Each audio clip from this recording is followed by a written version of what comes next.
So this is a follow-up video to my previous Understanding Atmospheric Refraction video. I want to clarify some explanations that I did on that video. Explain it in a better way, because I didn't quite cover what if the object is actually within the cold layer, right? It's not just light entering the cold layer, it's actually a gradual change in temperature as you go above the water surface, whether it be warm or cold or whatever. Alright, but first I want to talk about Snell's law and why a flat Earth model does not explain mirages very well. So anyway, there will be a lot of cuts in this so that I can, save time on writing and stuff.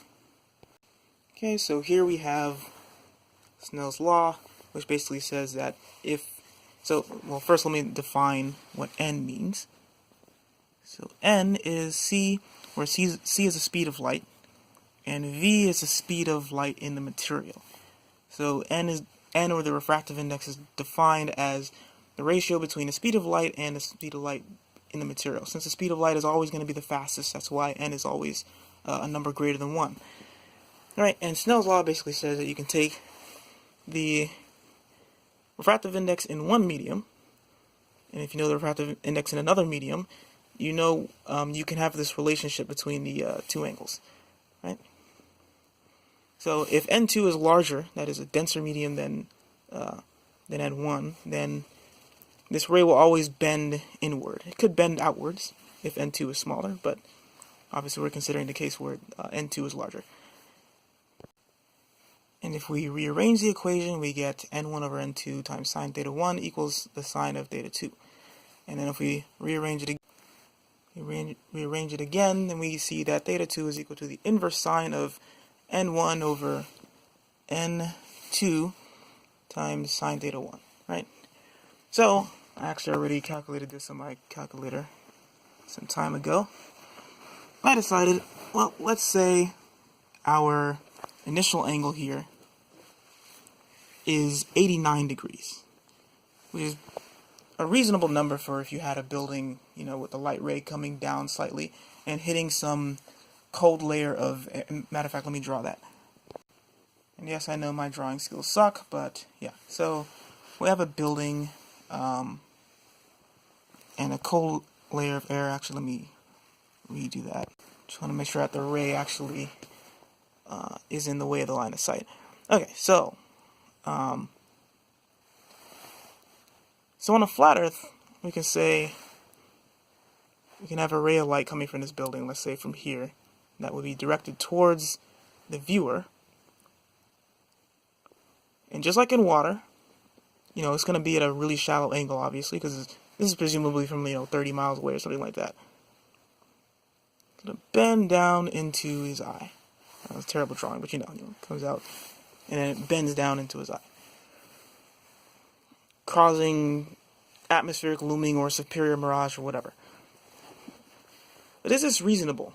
So again, a really reasonable shallow angle might be 89 degrees, so I decided to choose that. So in the calculation we use from this formula the inverse sine of 1.0003, which is a typical value for the refractive index of air, and I divided by 1.0006. That would be a temperature difference of probably more than 100 degrees C, like insanely large difference. Even then, the angle that this thing bends out, that is when the light comes through, hits this layer of air, and then bends down, normal line here, this angle is only about 0.7 degrees different than this one, because you can see the number is 88.27, right? So it's only a difference of about 0.7 degrees, not very large at all. And that was with an insanely large difference in temperature, 100 and something degrees C. A more realistic number would be 1.00031, right? When I did that, I found only 88.96 in comparison to the initial angle of 89 degrees. So if this came in at, say, 89 degrees.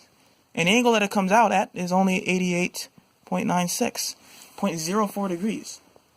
So small, it's basically, non-existent. In other words, atmospheric refraction is a little problematic on a flat Earth because, well, the angle, the reality of the changing densities of air that you get from small temperature differences do not justify the mirages that we see, I don't think. And I'm going to explain why it works much better on a sphere. Now here is a more realistic inversion layer that you would have if you had cold water, say 20 degrees Celsius, and the air up here could be 30 degrees Celsius or so. You're going to get a certain, across maybe 10, 20 meters, whatever, you're going to get a certain gradient in how much the temperature is increasing with height. Right? So we know that the light always bends down in a denser medium, so light coming from here will enter here and bend slightly down, right? So he doesn't see that at all. So obviously we take another ray that's coming up a little higher, and it bends down just a little. But as I already established, this bending is going to be very, very slight. And really not enough to explain, I think, what we see. Now let me compare this to a curved surface, and the reason why a curved surface actually allows this allows much more efficient refraction over much longer distances. So to illustrate what I mean, say you have these are basically inversion layers of air, where this could be 20C, 25, 30, I don't know, it doesn't matter.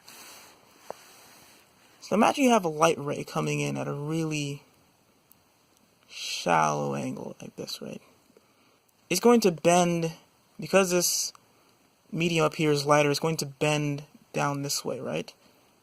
And then it's going to keep doing that over and over again. But the angle's getting shallower and shallower. In other words, if I have light coming here like this, it can bend towards the line, but the shallower it gets, the next line it goes to is not going to be able to bend as much. I don't know if that makes any sense. So basically, let's say the next layer of warmer air that it gets to, now it's at an insanely shallow angle. It can only bend a little bit more, right? It can't go beyond, it cannot go beyond parallel. But now imagine I take these layers and I start angling them. So now if I have a really shallow ray, right, it's going to bend in. But now when it gets to the next one, it can still bend in really far. And extend these up further.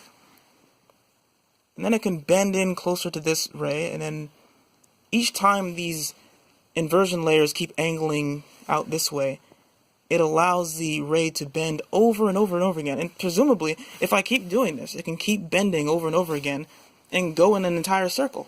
This is exactly what we get on a sphere. Right? Over a curved surface, this is exactly what happens. If I have a building here, and a person here, yeah, there are certain parts of the building that obviously cannot reach the person's eye because it's being blocked by the curve.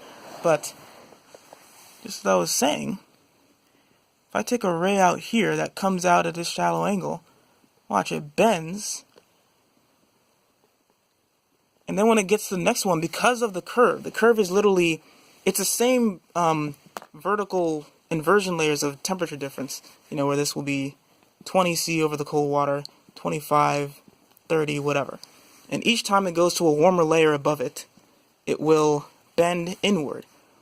On a flat surface, you have a limit to how much you can bend. If you started off at, say, 0.5 degrees this way, then you can't go below 0 because the lines are always flat. But with a curve, because the lines are always curving, you can do just what I was showing before, where it bends in again, and then because this is a curve, the next inversion layer is like this, and so it can bend again. This is the reason why a curve allows for atmospheric refraction a lot better. And in the experiments that I've actually done before, where I do liquid nitrogen over a cylinder and showing how it shows atmospheric refraction, I've actually tried it with a flat surface, I believe more than once, and every time it doesn't work. And my guess is this is the reason why it doesn't. It's not impossible, it's just that over a flat surface, your refraction isn't nearly as strong. Over a curved surface, depending on how strong... Is that a fly on there? Wow. Anyway, over a curved surface, depending on how strong your inversion layer is, you can keep getting the light to bend over and over again into a circular path. And how curved that circular path is determines, that determines how much